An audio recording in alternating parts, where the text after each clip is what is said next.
Nathalie Chipoulov, qui est cofondatrice du cabinet Le Leader Digital. Sous vos applaudissements. Merci. Bonjour à tous. Merci tout d'abord pour votre accueil, pour l'implication et l'engagement du public qu'on a pu déjà avoir hier. Merci aussi bien sûr aux organisateurs. On a démarré en force mercredi avec des experts variés et des contributions très riches. Alors j'ai forcément un petit peu la pression ce matin. Je m'appelle Nathalie Skipounov et je viens donc vous parler des impacts métiers du digital dans les télécoms. Je vais voir si la petite zapette marche. Je vais faire ça. Alors, pour ma part, j'ai découvert l'Internet technologie en Afrique du Sud. C'était en 1994, l'année d'Invictus et l'année, bien sûr, de l'élection de Nelson Mandela. Et j'ai su assez vite que rien ne serait plus comme avant, mais bien entendu, très difficile de prévoir l'avenir qui sera fait ensuite avec l'Internet technologie. Je suis rentrée en France et j'ai eu la chance d'être recrutée par l'opérateur historique. J'étais à l'époque dans un projet d'information trafic embarqué avec Sagem, avec Télédiffusion de France. Nathalie, je ne veux pas vous couper en fait, mais si vous pouvez aller un petit peu plus vers la lumière. Vers la lumière, je vais. Donc, je suis très très contente de rentrer donc, chez l'opérateur historique, comme je le disais. Et dans les couloirs, alors on était en 95, 96, j'ai entendu dans les hauts lieux, dans des grandes réunions, qu'Internet ce serait une mode et que ça passerait. Et que le protocole X25, pour ceux qui le connaissent, ça c'était inégalé en termes de sécurité et en termes de modèle économique.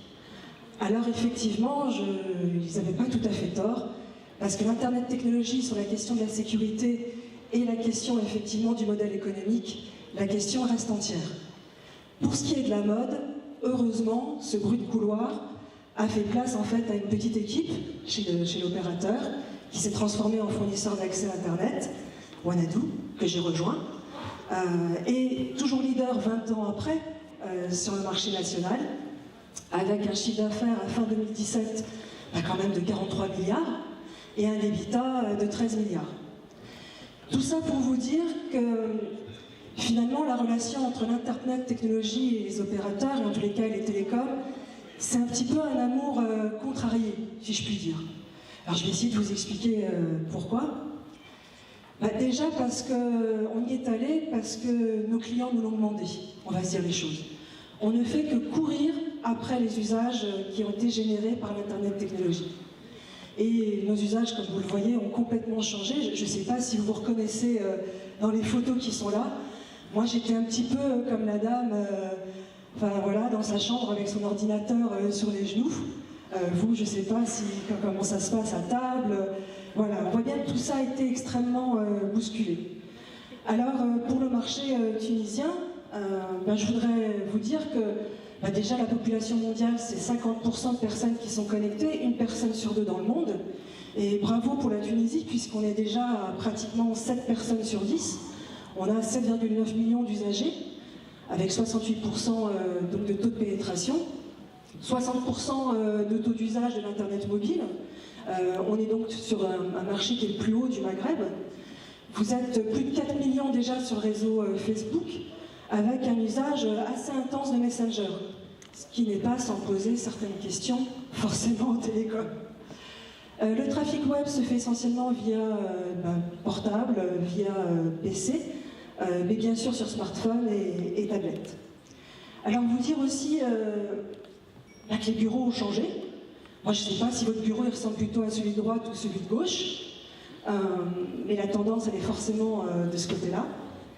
Et j'en profite peut-être pour saluer au passage une stratégie extrêmement intéressante de la part du petit M dans GAFA, petit M, non, gros M comme Microsoft, et sur le bureau mobile, force est de constater que leur stratégie avec le rachat de Skype, plus l'intégration dans Office 365, est, comment dirais-je, très très bien vue en termes de potentialité de pénétration du marché des télécoms. Alors, ce sont des signaux faibles, mais par exemple aux États-Unis, on en parlait encore hier, une entreprise ne va pas faire appel à un opérateur pour avoir un numéro de téléphone, elle va passer directement par Microsoft pour avoir son numéro. Donc vous voyez, les lignes bougent avec des signaux faibles parfois, mais qui très vite viennent bouleverser parfois les cartes du marché. Il y a des vraies opportunités, en tous les cas, à saisir. Bien sûr, les collaborateurs vont changer aussi. Alors, ils ont même déjà changé. On a déjà des chatbots, on discute déjà avec des machines, on s'en rend même plus compte. Il y aura forcément un impact, et on en reparlera, sur le social. Et quand on est, par exemple, dans un opérateur, on a une responsabilité aussi, on fait partie parfois des plus gros employeurs du pays. Donc la question, en tous les cas, de l'intelligence artificielle, du software, va être exponentielle et va venir forcément nous réinterroger sur l'accompagnement de nos salariés. Je vais me rapprocher parce qu'il y a des questions de connectique. Voilà. Donc tout ça pour vous dire que forcément quand l'Internet technologie arrive, ça va créer, et c'est toujours en cours, un monde qu'on appelle plus VUCA, c'est l'acronyme qui a été déjà cité je crois par Benjamin hier, donc plus volatile, plus incertain, plus complexe, plus ambigu. Alors est-ce que c'est une menace? J'ai envie de vous dire que par rapport aux technologies, par rapport aux révolutions industrielles, c'est pas la première fois. Ce qui change en fait, c'est le délai. Je m'explique. Si je prends par exemple en France le monde agricole, on est passé du monde agricole au monde industriel en un siècle. Alors il y a beaucoup moins d'agriculteurs aujourd'hui, enfin ils sont toujours là. Il y en a qui vivent très bien, il y en a qui vivent moins bien. Il y a des tracteurs sans conducteur, il y a des drones, il y a des vaches qui sont connectées, elles envoient des push SMS pour dire aux éleveurs qu'elles sont fertiles. Et puis de l'autre côté, vous voyez, on a aussi des agriculteurs qui font de la permaculture. Donc on a l'ancien monde et le nouveau monde en fait qui cohabitent. Mais on a mis un siècle pour pouvoir redistribuer les cartes. Quand on est passé du monde industriel au monde des services, nous, aujourd'hui, on a mis à peu près 50 ans. Et ce que nous prédisent la suite avec l'intelligence artificielle, le big data et l'accélération liée à l'Internet technologie, on nous prédit 15-20 ans. Donc vous voyez, le changement, c'est le tempo en fait, qui va être intéressant, avec peut-être des menaces, mais moi je suis une grande optimiste, et je pense qu'il y a surtout beaucoup d'opportunités à saisir, et la Tunisie en est un bel exemple, et je pense que ça explique votre présence notamment à ce Digital Summit. Alors des opportunités, oui, mais il y a des conditions pour pouvoir les saisir, et face à la volatilité du marché, moi ce que je vous propose, c'est déjà au moins de poser un cap. Quelle est la vision que vous souhaitez avoir dans ce nouvel environnement? Il va bien sûr être nécessaire de bien le comprendre, d'être à l'écoute de l'écosystème et des nouveaux entrants, et non des moindres parfois. Bien sûr, il va falloir revoir les compétences et trouver la bonne compétence au bon moment en fonction des publics. Et puis certainement plus d'agilité, plus de possibilités de pivot, plus de prise de risque qui va être nécessaire. Parce que, comme je vous l'ai dit tout à l'heure, rien n'est écrit à l'avance. Alors, ce que je vous propose, dans le temps qui m'est imparti, je ne vais pas pouvoir rentrer dans le détail de ces 4 grands items, mais je vous propose de repartir des dernières tendances données par Deloitte. Ça vient de sortir, c'est tout chaud, ça date de février 2018. Je vous propose qu'on prenne ces tendances et qu'on puisse surtout, parce que vous allez les retrouver en ligne, ces tendances, mais qu'on puisse ensemble peut-être décrypter et l'impact et les opportunités que ça pourrait avoir, bien sûr, pour vous. Première tendance, l'innovation va être invisible pour les mobiles. Il semblerait que là, en termes technologiques, on ne va pas avoir de grandes innovations, en tous les cas pour l'extérieur. Nos téléphones vont progressivement se ressembler de plus en plus. L'innovation, elle va plutôt venir de l'interne, avec notamment des gains en mémoire, ouf. On va avoir bien sûr des nouvelles puces, comme la FGPA. Et là, la bonne nouvelle, c'est qu'on va avoir plus de performance, moins de consommation d'énergie, elles vont être plus responsives, et une nouvelle question importante qui va être celle de l'authentification. 75% des personnes vont le faire à travers le mobile, et donc pour le législateur, des questions, c'est plus la neutralité d'Internet qui va être bien sûr le sujet, mais la neutralité des mobiles. Deuxième grande tendance, le Wi-Fi prend son envol. Un avion déjà sur 3 à fin 2018 aura le Wi-Fi. Plutôt une bonne nouvelle, ça. Hein. On a un potentiel de 17 000 avions dans le parc. En termes d'équipement, équiper un avion, c'est à peu près $100 000. Mais surtout pour les compagnies aériennes, indépendamment du coût d'équipement de l'avion, ça va être des sources de revenus non négligeables. Et on prévoit 1 milliard de revenus supplémentaires pour les compagnies qui vont pouvoir devenir un peu un acteur digital à part entière, avec des services de e-commerce pendant le vol, des propositions de services vidéo. Donc là, vous voyez aussi des opportunités à saisir du côté des avions. Troisième tendance, la connexion mobile va s'inviter à la maison. Ça va devenir presque une référence. Alors, autant le Wi-Fi s'envole, autant pour ce qui est en tous les cas, je dirais de la Terre, là, il y a une très nette préférence qui se fait côté mobile. On est déjà à 20% des millenniums qui, chez eux, n'ont plus de fixe, par exemple. Eux, ils se connectent à Internet uniquement via leur smartphone. On est à 1 personne sur 5 aux USA, 1 sur 3 au Brésil, 1 sur 10 en Europe. Je n'ai pas le chiffre pour la Tunisie, mais vous voyez que là aussi, les lignes bougent. Donc, plus de couverture géographique par rapport au Wi-Fi. C'est pour ça qu'il y a une adoption dans les foyers. Meilleure qualité, a priori, que le Wi-Fi. Et surtout, de la data qui est inclue dans le forfait, qui ouvre peut-être plus d'opportunités. Quatrième tendance côté télécom, enfin, la réalité augmentée d'école. Ça fait un moment qu'on en parle. Donc là, on va avoir des stickers intelligents, des effets photographiques. Et là, du coup, vous voyez bien la différence entre réalité augmentée et réalité virtuelle. Pour nos marketeurs, ça va ouvrir des opportunités, là aussi, de nouvelles histoires. On va se raconter des belles histoires en termes de storytelling qui risquent d'être passionnantes.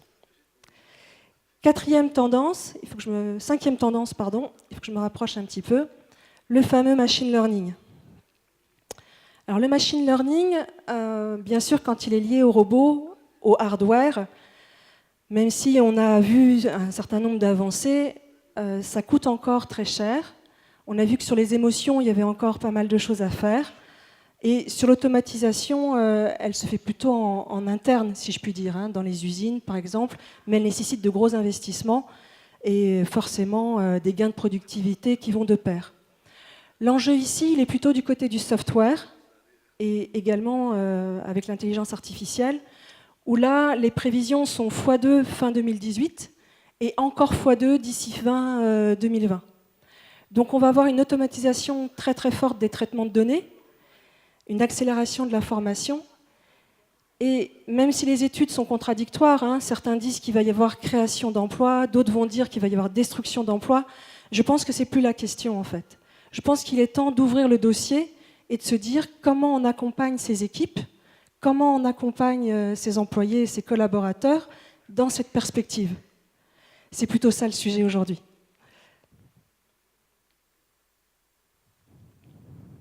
Alors je vais passer à la 6e tendance, si elle veut bien arriver. La voici. Ça, c'est du côté des éditeurs de contenu. Enfin, les internautes sont prêts à payer pour des contenus. Bon, c'est vrai, il a fallu qu'on attende quand même Netflix. Il a fallu que ou la musique, avec bien entendu Deezer, arrive pour qu'on soit un peu plus prêt à payer. Mais ça, c'est plutôt une bonne nouvelle pour le modèle économique des médias. Et le fait, par exemple, que les opérateurs se rapprochent des médias, c'est le cas notamment en Tunisie, c'est une très bonne chose pour la chaîne de valeur, parce qu'effectivement, le modèle, par contre, publicitaire risque d'être particulièrement perturbé, puisque la plupart, maintenant, des internautes mettent des adblocks. Et ce n'est pas seulement les jeunes, en fait. On a aussi des statistiques sur les catégories socio-professionnelles plutôt élevées qui mettent, elles aussi, des adblocks pour ne plus avoir de publicité pendant qu'elles naviguent sur des contenus. Donc le fait que l'abonnement s'envole, et dans la presse on a des beaux exemples, Washington Post, le Financial Times aussi, bien sûr le New York Times, en France Mediapart, montre déjà, ou Le Monde avec ses articles payants qui fonctionnent aussi très bien, on voit un nouvel modèle économique qui a l'air de se confirmer, et là aussi c'est une bonne nouvelle de ce côté-là. Autre tendance, le live. Le live va devenir un standard. On est là sur des prévisions extrêmement conséquentes avec 545 milliards à fin 2018, principalement drivé par la télévision et la radio. On est en live, de toute façon. C'est un événement à part entière. Et là aussi, des relais de création pour les éditeurs qui vont être pertinents à développer. Voilà les 6 tendances. Je voulais bien sûr aussi vous parler du tsunami de la data technologie et évoquer avec vous finalement les nouveaux métiers qui se sont développés, et notamment bien sûr les data analystes, les data scientists, qui aujourd'hui ont le vent en poupe. Mais le data analyst, vous savez, il est plutôt en lien avec le big data. C'est lui en fait qui va nous aider à choisir les bons outils logiciels pour collecter la data. C'est lui qui va nous aider à modéliser correctement les différentes variables. C'est lui qui va les traiter avec l'outil logiciel et nous la restituer un petit peu de manière brute, si je puis dire. Donc la big donnée, la grosse donnée. Avec, je dirais, le learning machine, ce métier en poupe, c'est un peu comme le métier de marketeur aussi. L'automation du marketing, tout ça va revenir, va venir revisiter ce métier qui déjà est à la mode, mais qui risque, après-demain, vous voyez, de l'être un peu moins. Donc par contre, le data scientist, c'est-à-dire celui qui s'occupe de la donnée intelligente, c'est-à-dire celui qui va faire en sorte qu'on va avoir la bonne donnée au bon moment pour la bonne personne, lui par contre va être de plus en plus précieux. Et il va nous permettre notamment d'avoir des portées sur Facebook, d'avoir des bons tarifs pour les compagnies aériennes. Donc là, un métier qui reste particulièrement d'avenir pour le data analyst. Vous voyez sur le slide, par contre, qu'il y a plein d'autres métiers qui vont être associés à la data. On va parler de visualisation. Bien sûr, on va parler, on va forcément parler protection des données. Et donc, le cadre juridique va être aussi important à saisir. Et puis surtout, l'importance d'une gouvernance de la data.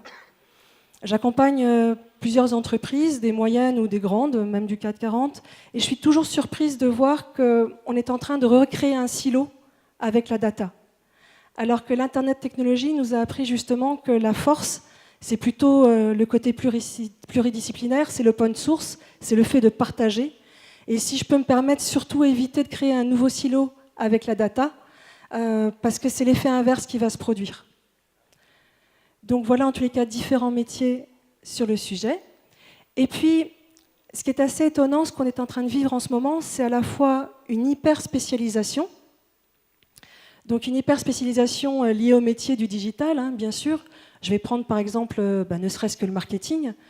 Aujourd'hui, vous avez des gens en charge du référencement payant, ceux qui sont en charge du Search Engine Advertising, mais vous avez des spécialistes sur la partie corporate et marque. Ce ne sont pas forcément les mêmes qui sont sur la partie business et sur la partie e-commerce. Vous avez bien sûr celui qui va s'occuper du référencement naturel. C'est un autre métier. Là, il faut plus de technique. Il faut être marketeur à la fois. Il faut savoir rédiger pour les moteurs de recherche. Vous avez bien sûr le responsable du trafic qui va aller capturer de l'audience. Vous avez les community managers, donc plein de nouveaux métiers. Mais chez les community managers, on a des chasseurs et on a des éleveurs. Donc ceux qui sont capables de faire de la conquête et ce n'est pas tout à fait parfois les mêmes profils, ceux qui sont en capacité en fait d'élever les communautés, si je puis dire, donc, ou des experts en partenariat, en affiliation. Donc vous voyez une verticalisation des métiers, par exemple dans le marketing, mais on est face aussi à un rapprochement des métiers et à des profils de plus en plus pluridisciplinaires. Donc, si je prends par exemple la partie un peu plus technique cette fois-ci, un nouveau métier qui apparaît très fortement, c'est le product owner. Alors avant, on avait au moins 1, 2, 3, 4, 5 personnes. Donc là, on a une très très forte montée de la fusion entre technique et équipe marketing, avec cette couche supplémentaire qui vient des méthodes agiles, c'est le fameux Scrum, qui permet d'avoir un profil capable d'être légitime et d'être force de proposition pour les équipes techniques, d'avoir le sens du business et qui connaît parfaitement tous les leviers du e-marketing. Et donc, c'est notre fameux product owner qui va prendre des places de plus en plus importantes. Je crois que c'est time to market, comme on dit. Je vous remercie beaucoup. J'espère que ces éléments vous auront permis de mieux appréhender les impacts du digital, donc sur les métiers des télécoms. Et je vous souhaite de saisir de belles aventures, de belles opportunités sur le marché tunisien. Merci beaucoup.